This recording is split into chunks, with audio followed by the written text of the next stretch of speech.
didn't like. So in 2008, she began to host what she called the Girl Geek Dinners to create a community and support for women in tech. 15 years later, it has exploded into a huge network to provide for the next generation of women in the space. It's called Girl Geek X. I want to sort of start at the beginning here. This started as Girl Geek Dinners in 2008 to help women network and find mentors. So tell me why you felt the need to start that. Right. So I graduated from college with humanities degrees, and I loved to make websites. And I joined a startup and moved to Palo Alto from Berkeley.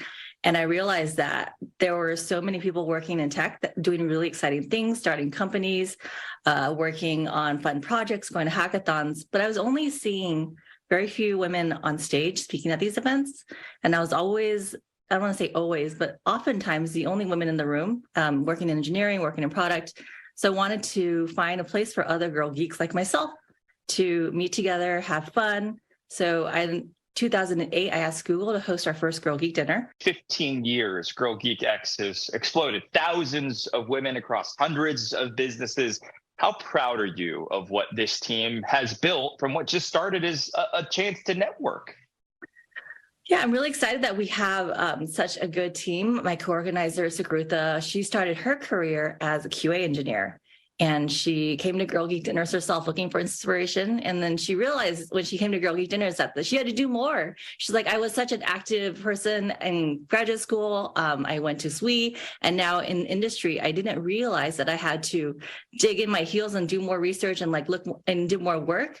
And only by coming to Girl Geek Dinners and then joining me as a co-organizer, she really found that drive within herself to push in harder. And now she's a senior director of engineering at Salesforce. So I think we've seen women be successful because they continue to find inspiration. They talk to women all the time across different companies. The numbers are still low, especially for women and women of color. Right. So how do you hope that Girl Geek X can sort of turn the tide and change these numbers, as it were?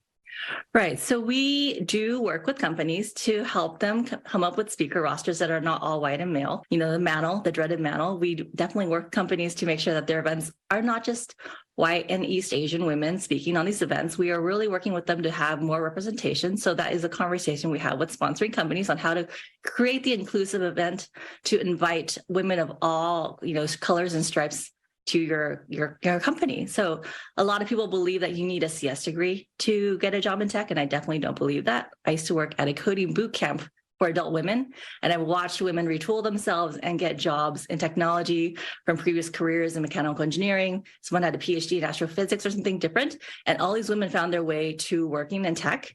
And they need community. They crave the community, and they come to us.